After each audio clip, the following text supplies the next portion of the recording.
Park rangers don't scare easily. They deal with bears, rock slides, blizzards, cliffs that will kill you if you slip. But there are 3 stories rangers tell each other in the backcountry. Stories they won't put in official reports. Stories that never make it to the public. Tonight, I'm breaking that silence.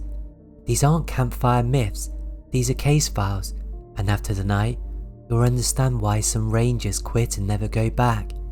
If you're new here, subscribe and join the Nightmare Society, and let's jump into the stories.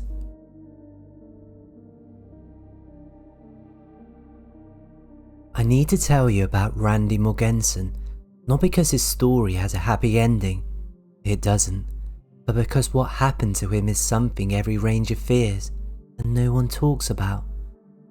Randy was a legend, 28 years old as a backcountry ranger in Sequoia and Kings Canyon National Parks. The guy was Obi-Wan Kenobi in a uniform.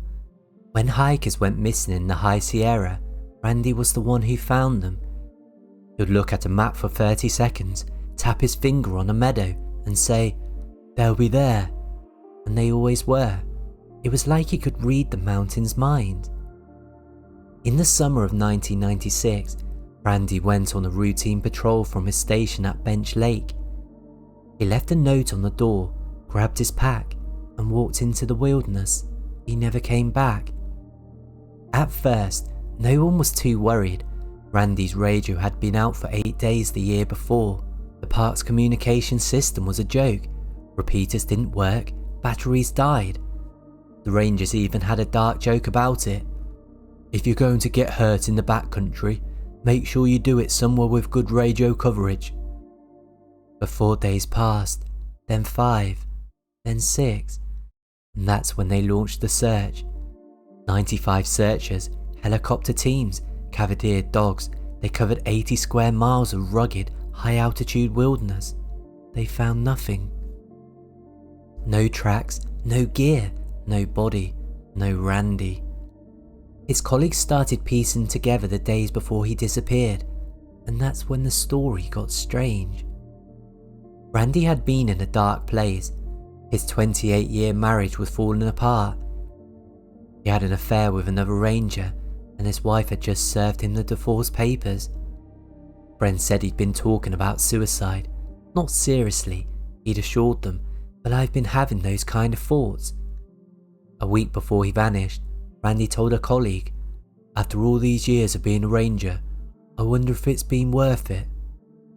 Another time, after a dangerous rescue on Mount Darwin, Randy had lain on his back in the meadow, looked up at the peaks and said, "The least I owe these mountains is a body." At the time, it sounded poetic, morbid, maybe, but poetic. Now it sounded like a confession. The search went on for weeks. They found strange clues that didn't add up, tracks that led nowhere, gear that couldn't be linked to Randy. Then the dogs started acting weird, following scents that would just stop on mountain passes, like Randy had evaporated into thin air. The rangers began to whisper a theory no one wanted to say out loud. Maybe Randy didn't want to be found. His last logbook entry was dated June the 21st, but it was July when he disappeared. Why would a man as meticulous as Randy write the wrong month? Unless his mind was somewhere else, unless his mind was somewhere else, unless he was already gone. Then, 5 years later, in July 2001, a hiker found something. A weathered backpack wedged into the rocks near a waterfall in a remote gorge called Window Peak Drainage. Inside, Randy's belongings. Nearby, a boot, half submerged in water. Something white was sticking out of it. It was a leg bone. They'd finally found Randy Morgensen, or what was left of him. The park's surface assembled a recovery team. They roped into the gorge, set up a perimeter, treated it like a crime scene.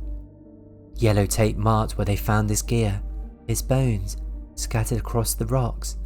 And then someone found his radio. It was sitting on top of the waterfall, not at the bottom with the rest of the evidence. On top.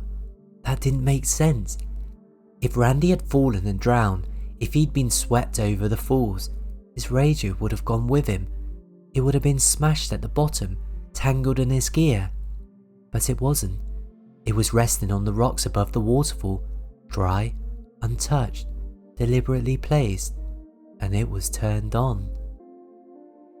One of the recovery rangers, a guy named Bob Keenan, stood there staring at that radio and felt his stomach drop. He'd searched this gorge during the original operation. He'd crossed this exact creek. He used this spot every time he patrolled the area. He would have seen the radio. He was certain of it. Which meant one of two things. Randy's body had been there the whole time and Keenan had somehow missed it.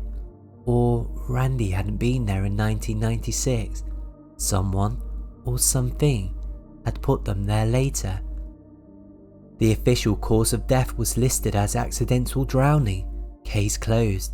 His widow received the $100,000 public safety officer's death benefit. But the rangers who knew him don't believe it. They don't believe Randy Morganson, the man who could find anyone, anywhere, in the most unforgiving terrain in America, just slipped and fell into the waterfall he crossed 100 times before.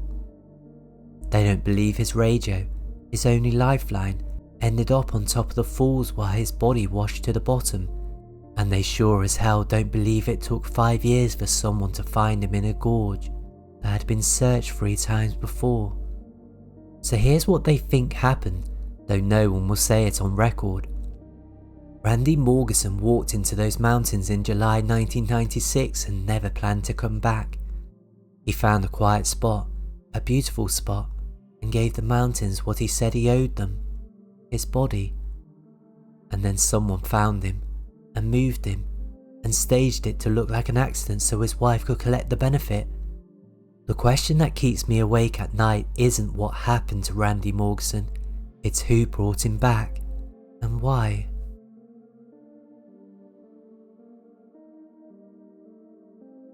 On January the 13th, 1980, a park ranger named Paul Frugate walked out to the visitor center at the Chiricahua National Monument in Arizona and disappeared. He's still missing.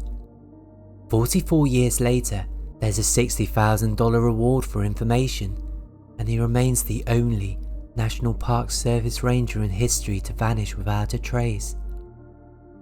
Let me tell you what makes this case so disturbing. Paul was wearing his full ranger uniform, grey shirt, green pants, red wing boots, NPS badge. He told a co-worker he was going to check a trail and would be back by 4:30 PM. He didn't take his radio, didn't take his wallet, didn't take his ID, left $300 in cash sitting on his desk.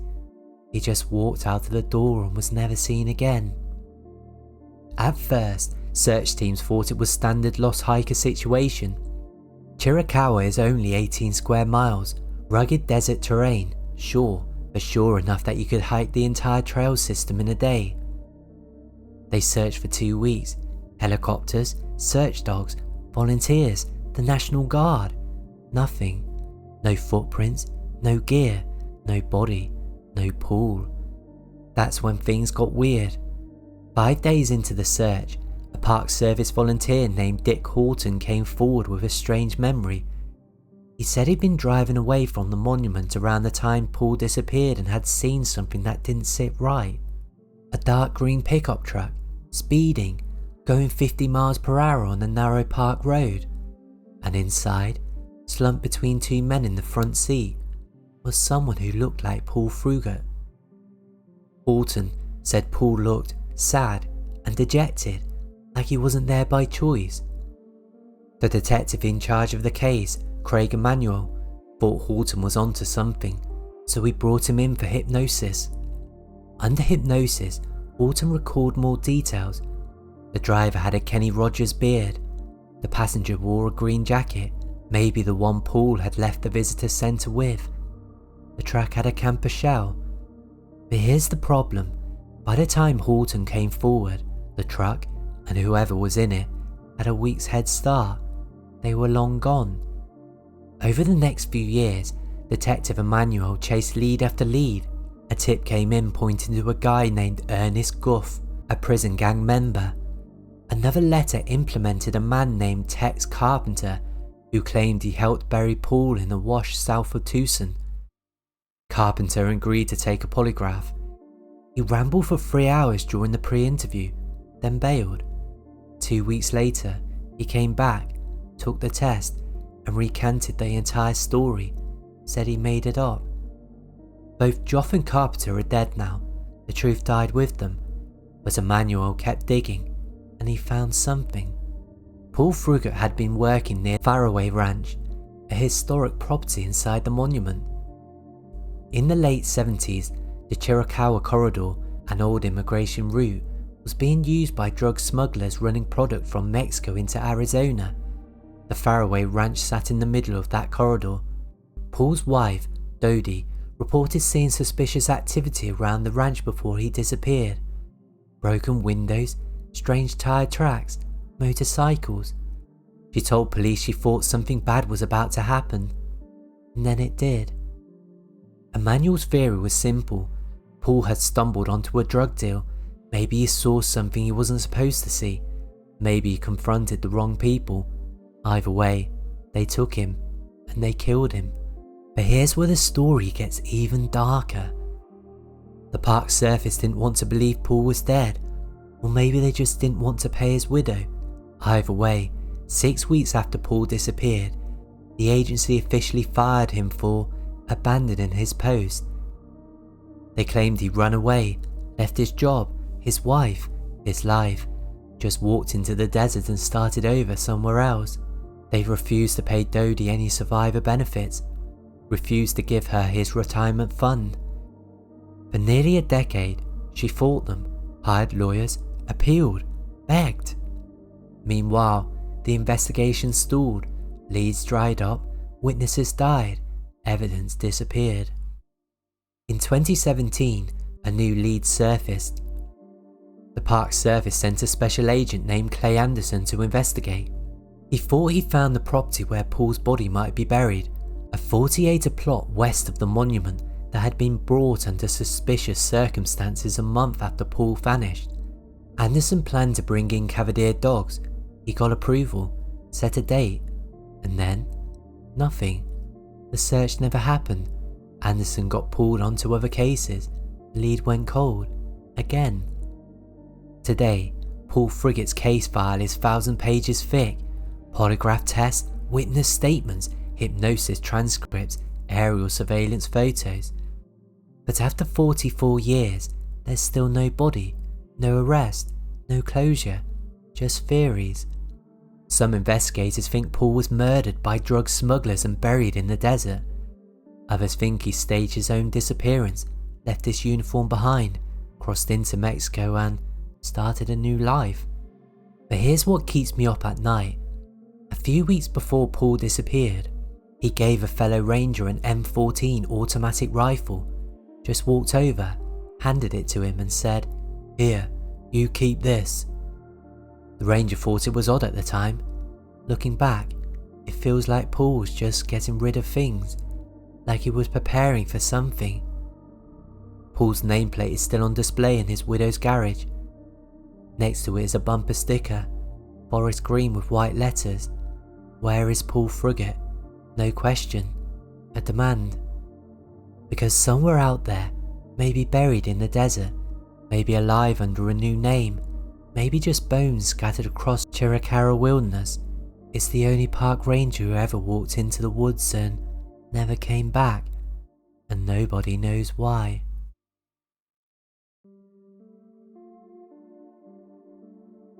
I'm a retired park superintendent, and I need to tell you about something that happened to one of my rangers in 1998. Something that still makes me check my rearview mirror when I'm alone in the woods. Her name was Sarah Chen, and she was one of our best backcountry rangers in the North Cascades. Spent 60 days of summer alone in the wilderness, checking trails, monitoring wildlife, helping lost hikers. She wasn't afraid of anything. Bears, storms, sketchy river crossings. She handled it all. Until the summer a cougar decided she was prey. It started on a Tuesday morning. Sarah radioed in from her patrol station near the Cascade Pass. Standard check-in, nothing unusual. She was heading out for a 3-day loop, 30 miles off-trail terrain through some of the most remote country in Washington state. "See you Friday," she said. "Over and out." I didn't hear from her again for 36 hours. When she finally stumbled into the ranger station Friday afternoon, she looked like she aged 10 years. Her eyes were bloodshot, her hands were shaking, and she wouldn't let go of her bear spray.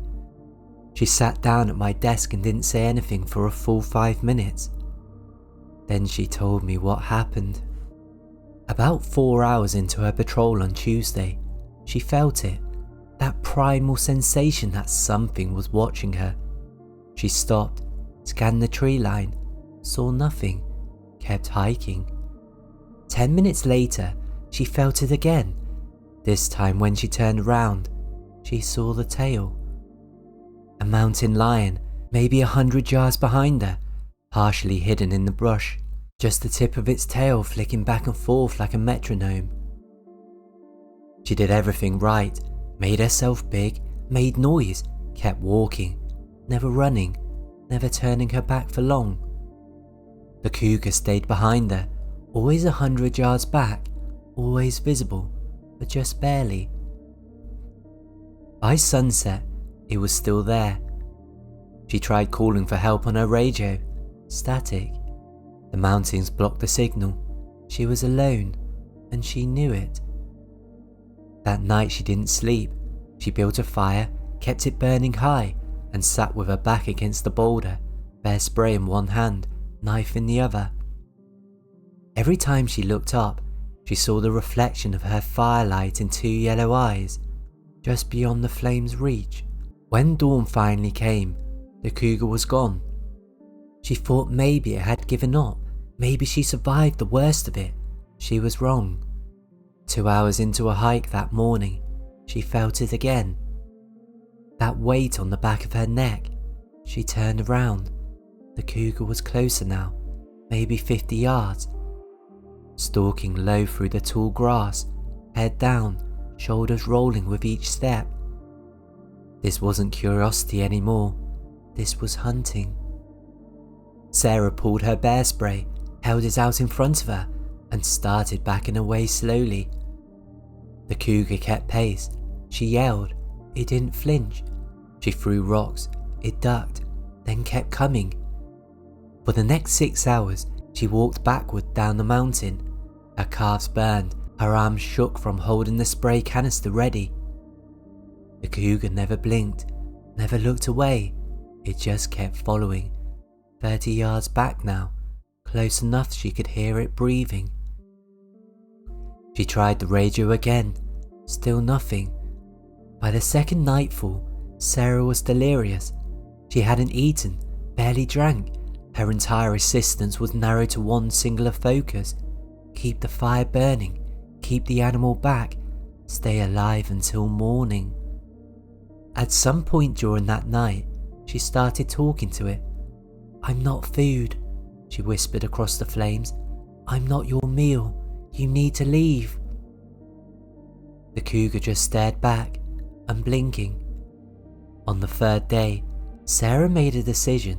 She couldn't keep going like this. She was running out of water, running out of energy. If she didn't make it back to the station by nightfall, she wasn't going to make it back at all. So she ran. She turned her back on the predator and sprinted down the trail towards headquarters, 19 miles away. She didn't look back, didn't stop. Her lungs screamed, her legs cramped. She fell twice, scrambled back up and just kept running. She heard it behind her, the rush of paws on dirt, the snapping of branches. It was chasing her now. She made it to the ranger station just before dusk and slammed the door behind her. Collapsed on the floor, gasping, crying, alive. When she finished telling me the story, I didn't know what to say. Part of me wanted to believe she'd been hallucinating, that extortion and fear had made her imagine the worst. But then I remembered something. The day before she came back, I'd been up on that ridge above Cascade Pass with binoculars, scanning for a lost hiker. I swept past Sarah's route out of habit, just checking, and that's when I saw her. She was moving fast, hunched forward, clearly in distress. And behind her, maybe 30 yards back, was the cougar. But that's not what made my blood run cold. Off to her left, moving parallel through the trees, was a second cougar, bigger, darker, stalking low. She never saw it. I radioed down to the station immediately, tried to warn her. The signal never went through. When I told Sarah what I seen, all the colour drained from her face. "There were 2 of them," she whispered, "the whole time." I nodded. She quit 3 weeks later, moved to the city, got a job at a museum. Last I heard, she won't even go camping anymore, and I don't blame her. Because here's what keeps me up at night. If there were 2 cougars following her, and she only ever saw one, what was the second one waiting for?